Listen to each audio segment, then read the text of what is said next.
Cardinals offseason got a little bit more interesting here in the last week and a half or so, and it's sort of the Kyler Murray saga almost. And you almost could play that it's the Kyler and Cardinals saga combined. Bob, where are we at right now with this whole situation? I wish I knew, Brian. I'm sure Kent does too. I don't think I can tell. I don't think anybody can tell you. I don't think Kyler Murray or the Cardinals can tell you. I think right now there's a fork in the road, and it'll be interesting to see which way each party decides to go. Will they go down the same road, figure this out? Do we really know what's behind the scrubbing of the Instagram and Twitter account of Kyler? Do we really know what the statements from him and or the Cardinals really mean? To me, it's like a ceasefire. All right. I don't think there was a war or a battle yet, but it's like, let's just calm our jets. Let's take a break. Let's get together. Maybe we should talk. It's a communication thing. Maybe that's where we should start with, is what I would suggest. Let's have a ceasefire. Let's come together, meeting of the minds, hang out, have a barbecue. Let's talk. Then we'll see maybe where, if anything happens. Kent, just to take a quote from Kyler's Twitter and Instagram yesterday, and all of this nonsense is not what I'm about. Never has been, never will be. Love me or hate me, but I'm going to continue to grow and get better. As you read that, Kent, what's going through your mind as you're thinking about this? I thought it was a statement that was overdue by several days. I thought, Kyler, his agent, or whoever else contributed to this story by their silence. He swipes all the Cardinals related stuff off his social media, and oh, by the way, a lot of other stuff too. There's just 2 posts on Instagram. He never followed the Cardinals on either social media platform, so he didn't unfollow them. But yet it's something, because we've seen athletes of this generation communicate that way, to let their feelings be known that way via social media. So you can't just dismiss it. And as I wrote last week, his agent, Eric Burkhart, or Kyler's social media people could have easily started to put this to rest by just saying, hey, if this was simple maintenance, we're doing an overhaul on the site, whatever. And we would have all gone on our way until Sunday, probably, until Chris Mortensen and Mike Garafolo reported what they reported. I really think that Mort's tweets probably got to the heart of it, in that it's true that I think the Cardinals want him to show maturity in terms of body language and leadership. And I would imagine it's probably true that Kyler feels like he's been made a scapegoat for that 34-11 loss to the Rams in the first round of the playoffs, which really finished up a second half collapse of the season. So it's probably both of those things are true. The question is, where do they go from here? This is a story I don't think that's going to go away. I don't think the team's going to sign him to an extension this year. That's just a guess, but I can't imagine Michael Bidwell, signing his part of the contract that gives Kyler Murray $40 million a year at this point. So it's the two sides, as Max said, the two sides are going to have to live together for a year. And, and if there is acrimony, how do they fix it? How do they like turn the volume down on the noise?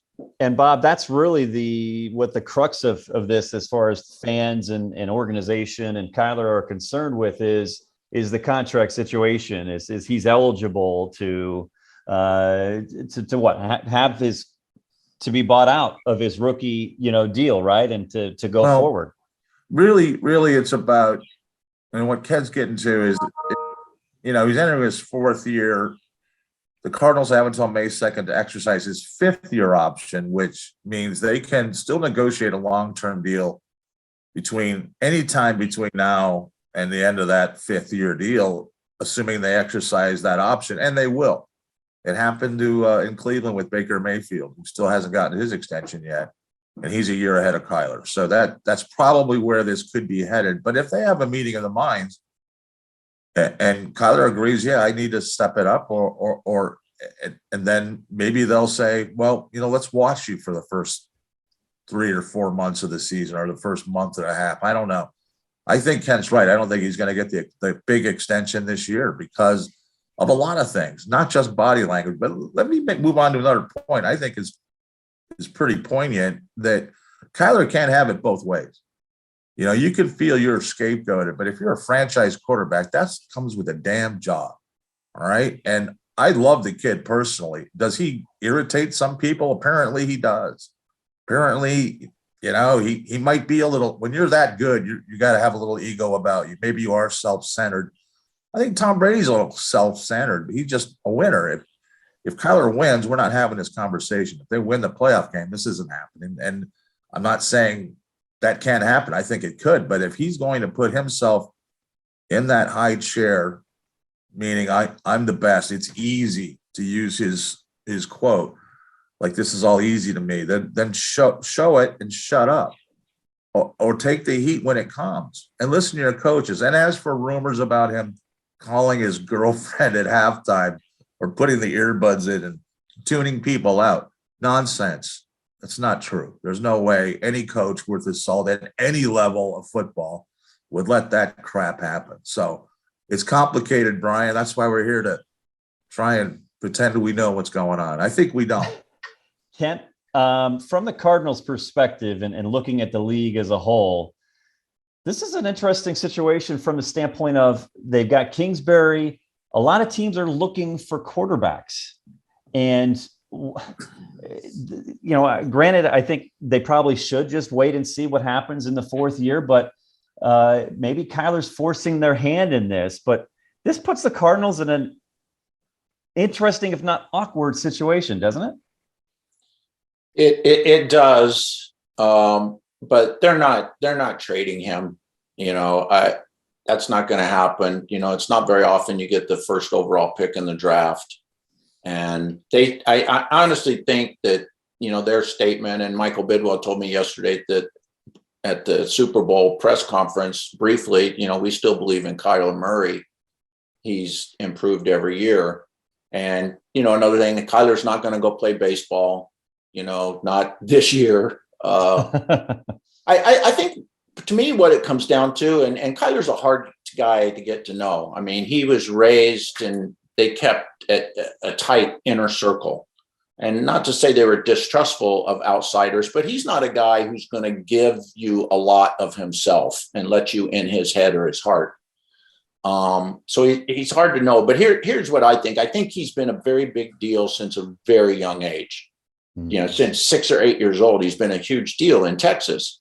My question is there anybody around him who will give him tough love?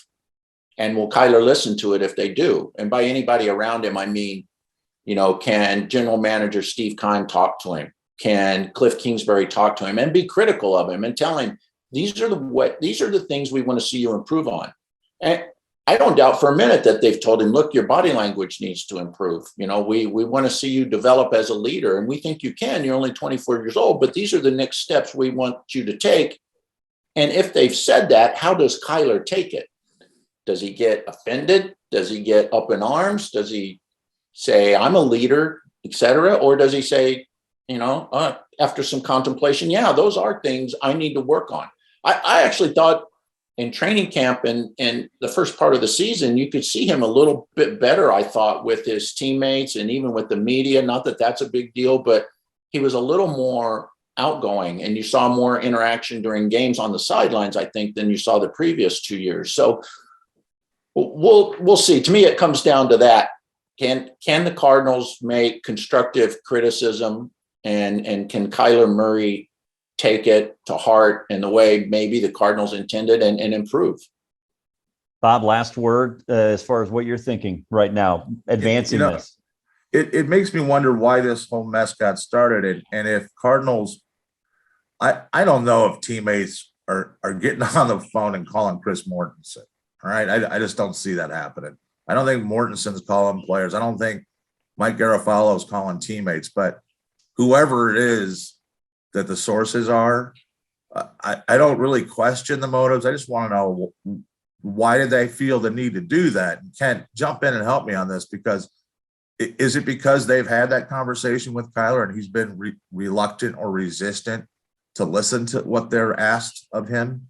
And then they felt the need to get it out there that, hey, we're dealing with a head case here? Or why is this happening? It wasn't just because he scrubbed some stuff from his social media. It couldn't have been, right? I think that started it though, Mac.